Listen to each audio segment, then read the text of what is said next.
It's Typewriter Tuesday. Let's journey into the past to see what writers of old used to use to ply their trade. What kind of mechanical beauty does Al have for us this week? Hi, I'm Alton Gansky, and welcome to our first episode of Typewriter Tuesday. And I have before you a little beauty, a Corona 3 folding portable typewriter. It's the oldest in my collection. This little baby is 101 years old. It was first issued in 1915.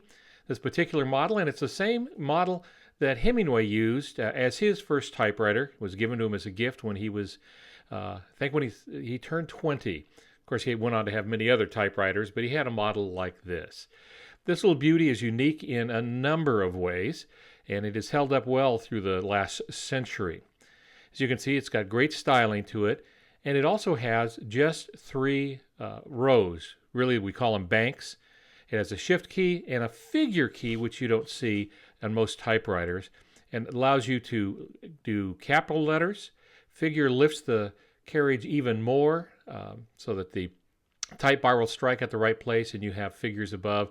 And there are some keys that have three things that they will type, like an uppercase period in the figure form, or some other type of punctuation down there at the bottom, especially on the right-hand side.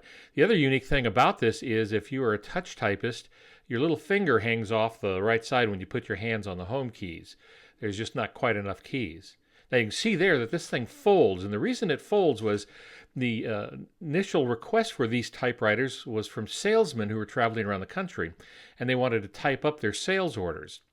Well, to do that, it had to be put into a sturdy case, and a small case at that for the traveling salesperson, so he could put it in the back seat of his car, or in the trunk, or on a train, and under the seat, or other places where they would store them, so they would fold. Notice it only has one knob on the carriage, and that was to save weight and space, so that they could put this in a smaller case than most other portable typewriters would have.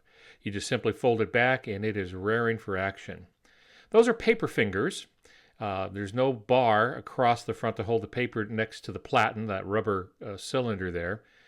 So they use those. It still types. Again, a 1915 Corona 3, and it's not something you want to do a lot of typing on, but it is fun. Well, thank you for joining us on the first Typewriter Tuesday.